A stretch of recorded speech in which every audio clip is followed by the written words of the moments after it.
I'm DJ Psyched, and you're watching the Get Psyched YouTube channel. Let's get psyched about YouTube. You're listening to the Get Psyched Podcast. I'm DJ Psyched, and today we're talking about sleep. I want to talk about why sleep is important and how we can improve our sleep. I wanted to talk about this because I haven't really been sleeping my best lately, like a lot of people. I mean, while you're in quarantine, it's just hard sometimes to get yourself on a regular sleep schedule. So I decided I'd make myself a guide on how to sleep better to see if that would help me improve my sleep, which I'm going to talk about that in the second half of this podcast. I thought it would be important to address the why. Why is sleep important? Could knowing why sleep is important, could understanding its importance possibly help in getting better sleep, or could it in any way help motivate me or anyone like me trying to get better sleep to get better sleep? And for me, I think it totally worked. After doing a lot of this research and learning about the positives of getting good sleep and the drawbacks of not getting enough sleep, I think that it's definitely motivated me to actually start taking some of these steps and really putting this into my life. To sum it up, I want to say something that a lot of people know about sleep. Sleep is key to a healthy lifestyle. A lot of the times when you hear people talking about living a healthy lifestyle, they're talking about eating good, they're talking about working out, and they're talking about getting good sleep. Everyone knows that these three things are key to having a healthy lifestyle. And something I thought was interesting is the more research I did, the more I realized these three things really bounce off of each other a lot. And the science and the studies all kind of back it up. Eating better helps improve our sleep. Working out helps improve our sleep. Sleeping improves our workout qualities, and sleeping improves the way that we digest things. And they all kind of bounce at each other in different ways like this. Working out, eating better, and sleep, they're all most effective when you're doing all of these things. But that's not what today's podcast is about. Today we're focusing in on the sleep aspect of it. Why is sleep so important? And we're going to talk even a little bit about what is sleep and how sleep cycles work. But first, we're going to talk about the positive effects of sleep. But before we get into everything, I just want to say I got my information from articles that I read and peer-reviewed studies that I read. I also got some of it from my time in college. I studied psychology and I took a few health courses. I combined all this different stuff that I learned to put this podcast together. But to make sure I give credit where credit is due, I'm going to link the articles and studies that I talk about below. If you want any more information, if you want to see where all this stuff came from, I'm going to have the articles below so you can see that for yourself. And some of this also is just from experience, but for the most part, I'm going to be backing up everything I say. It's not just going to be me being like, get sleep because it makes you feel good.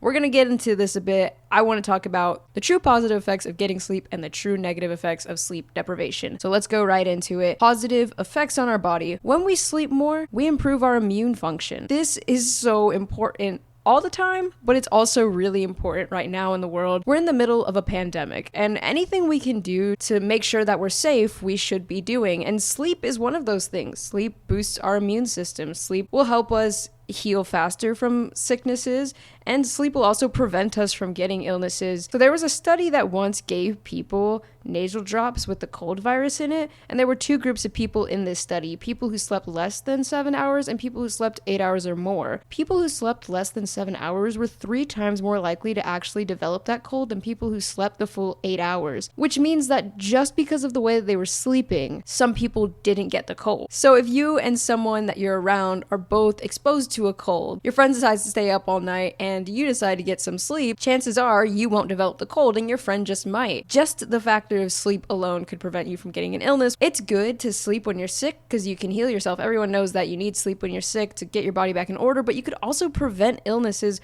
by sleeping. I think that's great. Another point to sleeping better is more social and emotional intelligence. This is one that I wasn't quite expecting, but I saw it in a few different articles and a few different sources, and basically there's this understanding that if we sleep less, we'll have a harder time reading people's emotions and understanding social cues than if we had more sleep. So you'll experience a little bit less empathy if you're not sleeping as much, and you'll be worse at reading emotions. But if you sleep more, you'll be better at these social functions, which goes into another point, which is our mood, which is greatly improved by getting good sleep. But we're going to talk about that a little bit more when we talk about the effects of not getting sleep. Sleep helps us heal and repair our bodies. It helps with our heart, with blood vessels, and with muscles. This is really big for working out. A lot of workout programs will recommend you take melatonin because melatonin will help you sleep better. Melatonin will help put you into a deeper sleep. And this is important because our body will repair our muscles while we're sleeping. If two people were to both do the same workout, work themselves out to the bone,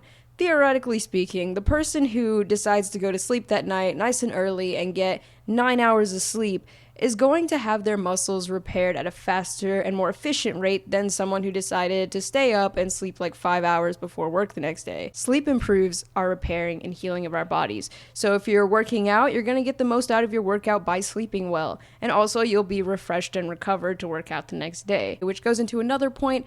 Good sleep helps improve with athletic performance. It's been linked to improve speed, accuracy, reaction times, and our mental well-being, which all together will improve all kinds of daily functioning. But yes, it's been linked to athletic performance and working out, so that's another way that sleep and workout are important. Another really important thing is the consolidation of memories. Getting good sleep will help us improve our consolidation and our recall of memories. This is why it's so important to sleep before an exam. You'll hear people say all the time, make sure you sleep the day before an exam and make sure you have a good breakfast. Why? Well, our sleep is going to help us consolidate our memories and improve our recall, which is really important if you're doing something like taking an exam. When we learn something, first we hear it, right? It's in our working memory. But we have to get that memory to consolidate, to stick, to go into a different part of our memory so that we can recall it. Recalling a memory is just pulling it out of your head and seeing it and really interacting with it, right? This is why multiple choice exams are easier than having to type out an answer, because it's easier to recall something if you have a cue to pull up your recall. And it's also easier to recall something if you sleep on it. If you learn something and then you sleep well, you're going to have an easier time recalling it. Everyone knows you shouldn't cram study the night before an exam, but like my professor once told me, the best way to study for an exam is to study a portion of the information a few days beforehand, sleep really well so that you're going to consolidate that memory and have an easier time recalling it, recall it the next day, keep recalling it in your head, and then learn some more information, sleep, recall, keep doing this. And when the day of the exam comes, your consolidation and your recall are going to be at their peak because your sleep is key to that. You could just stay up all night, learn all the information, keep recalling it in your head a bajillion times and get little sleep. But the problem is the memories aren't going to consolidate as hard and your recall is going to be much harder.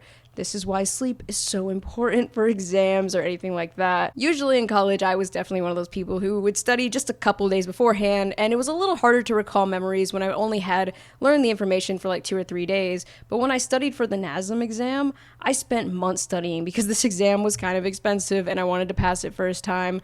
And I spent months and months learning the information and recalling it. And by the time I came to the exam, recalling the information was incredibly easy. It works. Consolidating memories is another big bonus to getting good sleep. And the last one I have for bonuses to getting good sleep is brain functionality, which includes our cognition, concentration, productivity, and performance, which kind of link into everything else I was saying already. And we all know that like when you sleep well, you feel well rested, you get more done, you're more motivated to do things. It's easier to do things when you have better sleep. You are more inclined to do things. You're going to be more productive. Your brain's going to be working at a faster rate. Your performance is going to be up. You're going to be able to focus a lot harder. We all know these things. We've all experienced it before, and it's good for your brain functionality to get good sleep. So that's why sleep is important. Those are some benefits. Looking at these benefits does make me realize that I've been putting my sleep on the back burner as far as a priority. It is really great to do things. I love sitting here and making this podcast. I love editing my podcasts. I love writing for my novel. I love doing all these things, but I do know that I need to go to sleep at night and wake up and do these things because just staying up and doing them all the time and waking up early and just trying to get everything done as opposed to taking any rest time is not efficient. It's not really helpful to try and do and not do the one simple task that's going to help make all these tasks better. I am way more focused today to do this podcast and to do this research because I got better sleep last night, as opposed to if I had just gotten a few hours of sleep and I'd probably be groggy and just do the easiest podcast that came to mind. Aside from just the positives, I do want to talk about the negatives. What happens if we don't get good sleep? Well, I'm just going to say first and foremost, the opposite of everything I said before, right? You're going to have worse immune system. You're going to struggle with recall.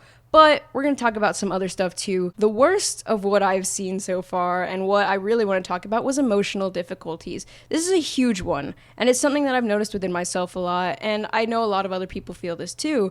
When you don't sleep as much, you don't feel as good emotionally, not just physically. And this has been reported. There was a study. I'm going to link the study down below. The participants in this study, they reported less positive emotions when they were sleep deprived.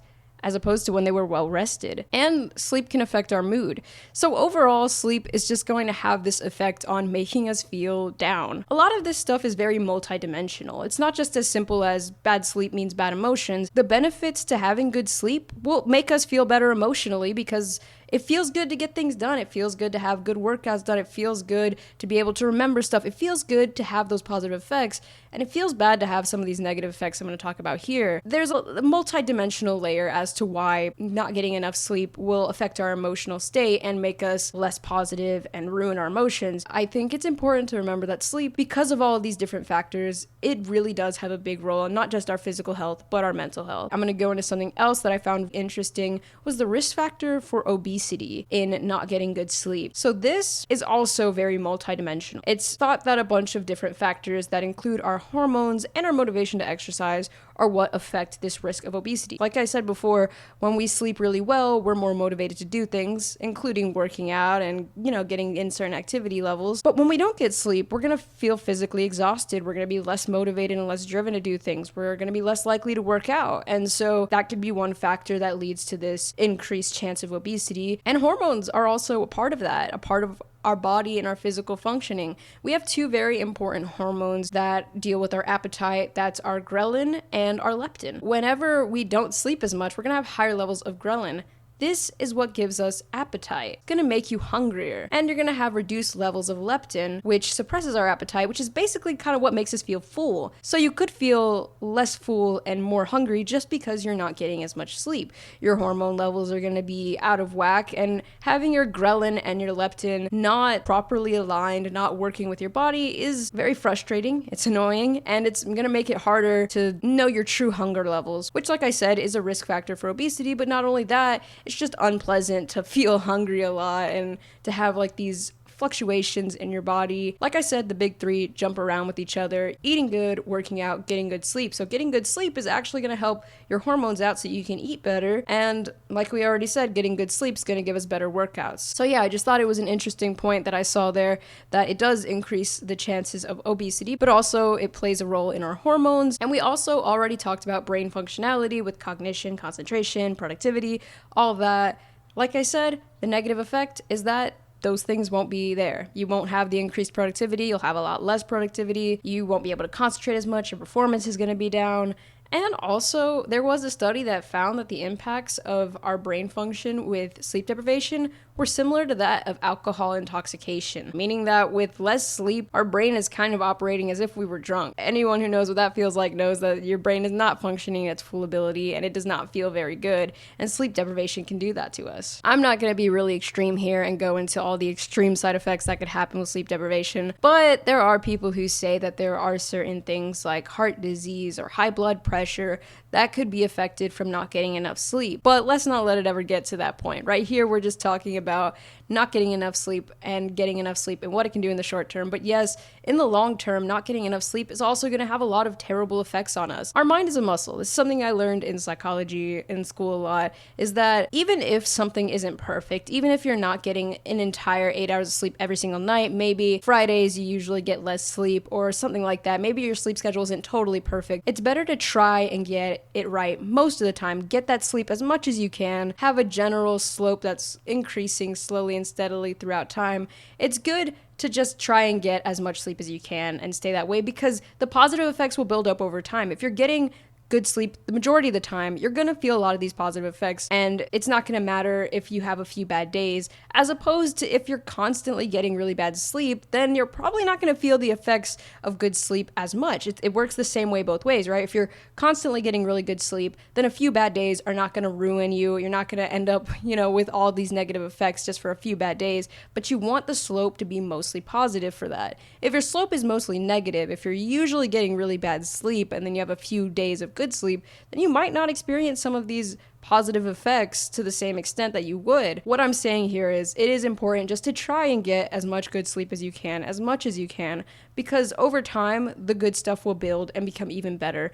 But if you're going the other way, if you're going to have a bad sleep day and you're going to let that keep carrying on, then the negative effects, that's when they can become a bit more detrimental. Now I want to talk a little bit about sleep and the cycles. I'm not going to get way too into it. I don't want to talk about each individual cycle. I learned about it once. It's really interesting. If you want to learn more, I will have a link below about these sleep cycles. But just to keep it brief, I'm going to summarize it by saying there are two main kinds of sleep: NREM sleep or REM sleep, as most people call it. Most people have heard of REM sleep. The difference is NREM sleep is non-rapid eye movement and REM sleep is rapid eye movement sleep. There are 3 stages of sleep that are in the NREM cycle, and then there's one phase of sleep that is REM. REM sleep is where we want to go. This is what most people are talking about when they're talking about sleep. REM sleep is that nice deep sleep where we dream, our body kind of paralyzes a bit, and some people think that's because like we don't want to act out our dreams while we're sleeping, so our body like paralyzes itself, which I think is kind of neat. I don't know if there's any way to prove that or if we know that for certain, but it's kind of a cool thought that like our body keeps us in inaction so that we don't like act out our dreams in our sleep,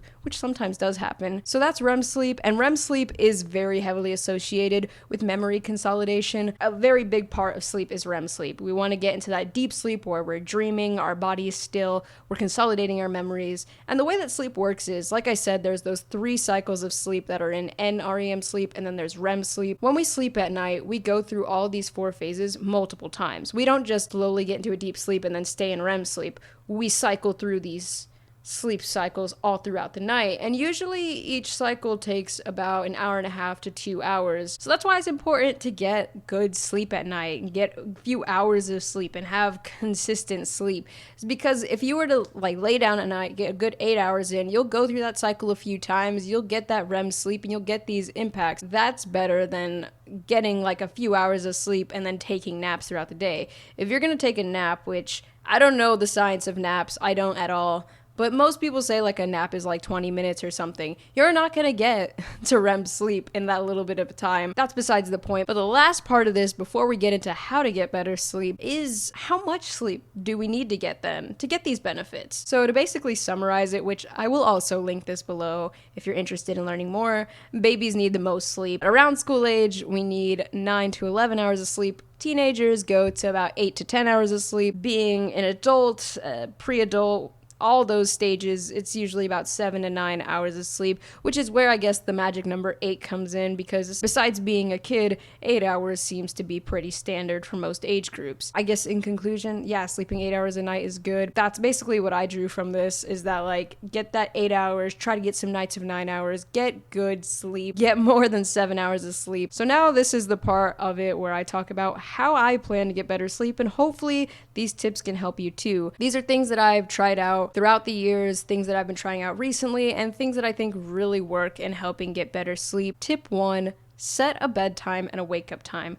And a lot of people say when you do this, you should definitely stick to it all the time, including weekends. And I think that's true, especially when you first do it. Like when you first set a sleep time and a wake-up time, it is better to do it every day than to like do it a few days and then not on the weekends, because you want to get your body used to it. People who have a set bedtime and a set wake-up time will tell you that if you get your body on a clock, your body will do the work for you. You will not really need to wake up to your alarm anymore. If you're consistently waking up at 6 a.m., your body will just wake you up at that time. And you won't need to like try and wear yourself out or take a bunch of melatonin or try all these methods to get to sleep early if you're going to wake up that early. Because if you're going to wake up that early and you're consistently going to sleep at the same time at night, your body will start to get tired and you will start to wear out earlier in the day. This is something I used to experience back in college. I used to go to sleep at like 9, 10 p.m. and I'd be up at like 6 or 7 a.m. And I was just consistently, like even on the weekends, I would just pop up at like 7 a.m. and I could not stay up past like 10. That was what my body had adjusted to, so my body was giving me these cues without me having to do anything to help it. But just like you could put your body on a schedule, you could get your body off of it by staying up too many times, by sleeping in too much.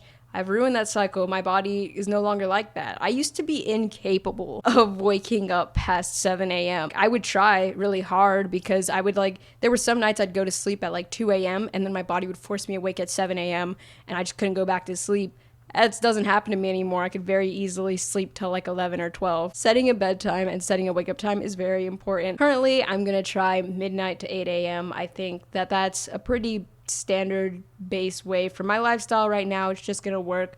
You don't have to do the extremes of going to sleep at like 9 and waking up at 7. Whatever works for you, whatever works for your lifestyle, I think midnight to 8 sounds great for me. Tip number 2, no caffeine past 5 p.m. I actually haven't had coffee in like a week, but before that, I was drinking coffee nonstop. Like I would drink a cup in the morning, and then a cup a few hours later in the morning, and then a cup in the evening, and a cup around like 6 or 7. Very much unneeded. I just really like coffee, which was terrible for my sleep because I would have these rushes of energy, and then that energy would kind of live on throughout me, and I'd be able to easily stay up till 3 to 4 a.m., which is just really unnecessary. But having no caffeine past 5 p.m. is just supposed to help your body rid itself of the caffeine before your bedtime. And this will probably differ for different people depending on when you're trying to go to sleep. I think what I read was like you want to have your last cup of coffee at least 6 hours before bed. Some people say way more.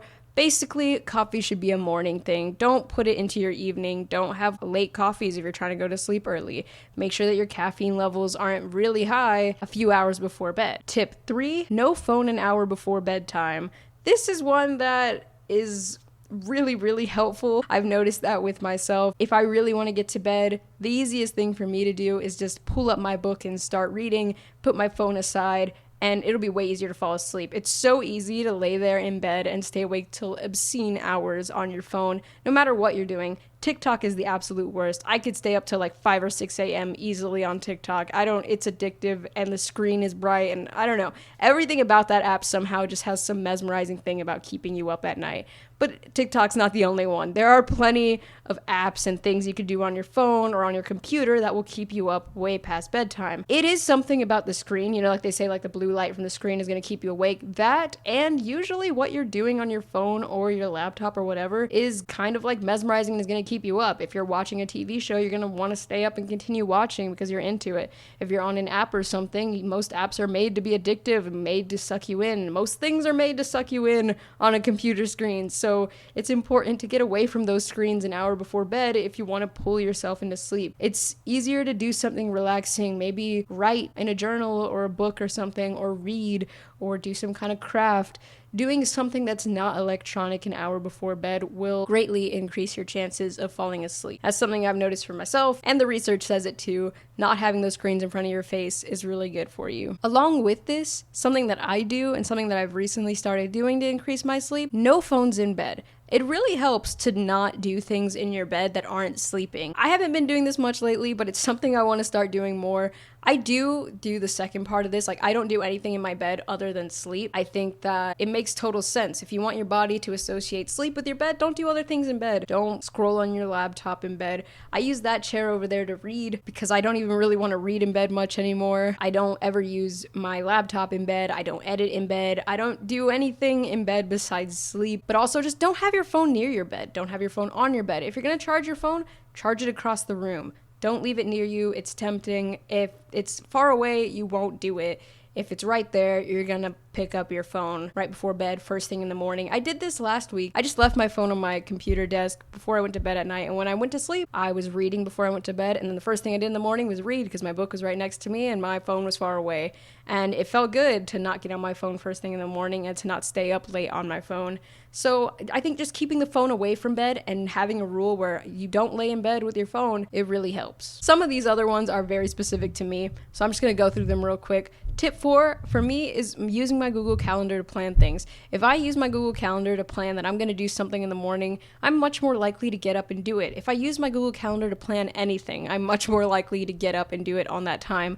I love having my Google Calendar in front of me because it shows me that there's not a lot of time in my day and I want to do a lot, so I need to be efficient about the way I use my time. Google Calendar has always been huge for me. This tip really helps with my sleep, which I didn't honestly expect because as much as I love using my Google Calendar, it was always just to organize my days. But I find that when I'm laying in bed and I think about the fact that the day before I set up my calendar for today and I'm booked and I just can't afford to sleep in, it really pulls me out of bed. I'm like, okay, if I want to get all these things on my list done today, I need to get up now. So that's really helpful for me for getting myself up in the morning, which is important for getting better sleep, right? Get yourself up in the morning and then get yourself down at night. Something that I really need to work on, number 5, is setting end times to things you're doing and sticking to them.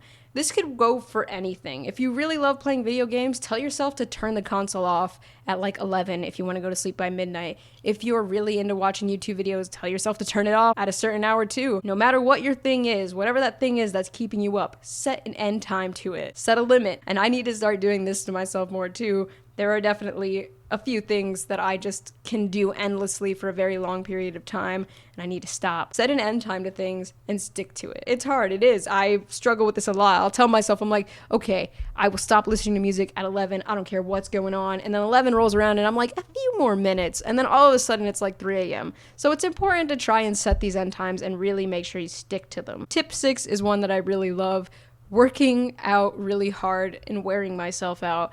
If I am working out and I'm like, okay, I need better sleep tonight, I didn't sleep much last night, I'm going to push myself a little harder in that workout because I know that physically getting myself to fatigue a little bit, to feel really good. First of all, workouts feel great and I feel really great when I work out. But if I work out really hard and I'm like, okay, I'm going to be tired later because that was a hard workout, that's a good feeling. I love like going to sleep at night like, oh, I'm tired because I did really good in my workout today. I mean, working out in general improves sleep, but sometimes just telling myself like, okay, I'm just gonna run for like 5 more minutes and I'll be a little more tired tonight. So yeah, I like to keep up my consistent workouts to get better sleep. Melatonin is good. Melatonin's natural. It's something that's in our body already. Taking melatonin is just supplemental to give us a little more melatonin. Melatonin is a natural hormone that helps us fall asleep at night, and you can supplement with melatonin. If you want to take it, definitely do your own research. I've heard that not everyone should take melatonin. I've heard stuff about melatonin that I'm not going to say here because I'm not an expert on melatonin, but I will say that I've personally used melatonin before to get better sleep, and it has worked for me. It helps put you in a deeper sleep. It can help make you feel a little drowsy, so it definitely does help in sleep. But like I said, if you're going to take it, you should probably do your own research and make sure it's good for you, because I've heard that there are some cases in which you wouldn't want to take melatonin. Tip 8 is one that's also very specific to me, but I think a lot of people would find enjoyment in this, is reading right before bed and reading first thing in the morning. I already talked about this, but I just love doing these two things, not only because it helps me fall asleep at night to not look at a screen, but I really love reading, and so I kind of look forward to this time at night. Like, I'm like, okay, I want to get myself into bed because I want to read a little bit. And when I first wake up in the morning, I have something to be excited about. I'm like, ooh, I get to read my story now. So I wake up and I'm like, oh, yeah, that story. And then I'll just start reading and it gets me up a little faster. So this really helps me wake up first thing in the morning, and it also helps motivate me to go into my bed. Number 9 is very similar to the Google Calendar. Using a planner, I like sitting there and writing my stuff out. It's basically the same thing as the Google Calendar, except I use my planner a little more in the morning. Like in the morning, I'll write out everything I need to do. So once I'm done reading and I got out of bed and I'm writing in my planner, I get right to work because I see that there's a lot of things I want to get done. So now I'm like, okay, what's the first task I can knock out of the way? And the final tip I have, tip number 10, don't turn off the alarm. When you wake up in the morning, if you have an alarm waking you up, don't turn it off and just roll back over. It may be hard the first few days if you're trying to get your sleep on schedule. Maybe you went to sleep a little later than you expected. Maybe you're feeling a little bit more tired than you expected. Don't turn off the alarm. Go for it. Wake up. Get up a little early. Getting up a little earlier means you'll get a little tired a little earlier, and you'll get to sleep a little earlier that night, and you'll get better sleep that night. Sometimes you just have to fight through the first few alarms, but don't ever turn off your alarm if you've gotten the sleep that you really want and need for that time. Now, if you're not feeling good and you're like, okay, I could use some more sleep because I'm really not feeling well, and you can afford it, go for it, get some more sleep. But if you're really trying to get your sleep back on track, I think it's important to have a little bit of that willpower. I never read the book The Flinch, but it talks about how, like, well, before you do something, we always like to hesitate. We always hesitate before we do things. And not turning off your alarm, don't hesitate. Just do it. Just get up in the morning. It's really helpful for setting your sleep schedule and getting your sleep aligned. Just as soon as you hear the alarm, don't turn it off. I only set one alarm in the mornings because of this. If I don't get up at that first alarm, I won't be able to get up. And in college, I couldn't afford that. I couldn't afford to miss class or miss work just because I slept through an alarm. So I put the pressure on myself. I set one alarm, and as soon as I heard it, I knew that I only had 2 options. Get up as soon as I heard the alarm and get on my schedule and get going, or miss the alarm and miss something very, very important. And guess what? That's how I got my sleep schedule together the first time. It is good if you are thinking like, okay, I really can't afford to miss something and I might just sleep through my alarm. maybe have like a physical alarm and a phone alarm. So like your phone alarm goes off at that set time and you know you need to get up, but just in case 1 minute later your like set alarm will go off for you. It's a little risky, but I think it's very helpful to try and train yourself to not turn off that alarm. If you don't want to go to the extremes of only setting one alarm, because that could be a little dangerous, then just tell yourself that you can't turn the alarm off. You can't. You're not allowed to. It's a rule. No turning the alarm off, get up and get going. That tip really helped me when I was first getting my sleep together, and it's something I want to start doing again. That's it. There was my 10 tips on how to get better sleep, and we talked a bit about the positive effects of getting better sleep, the negative effects of not getting sleep, what sleep is. Sleep is just good for us all around. It's good for our memory, it's good for our bodies, it's good for our minds, and so I think it's really important to have this conversation about sleep, especially in this time of quarantine, where it's really easy to get off of a good sleep schedule. It's really easy not to care about your sleep schedule. If you're like me and you do everything at home, you work at home, you work out at home, a lot of people are doing this right now. It can be really hard to get yourself on a regular sleep schedule. It could just feel like time is a little endless, but sleep is important, sleep is good for us, and sleep can make us feel better, and that's something that's really cool and important to remember. So if you've listened to this whole podcast, thank you so much for listening. Let me know if any of this information was useful to you. Was any of it surprising? Did you already know all of this, or was anything new? And I'll, of course, like I said, I'm going to have all the studies and information linked below. So thank you so much for listening, and until next time, stay psyched.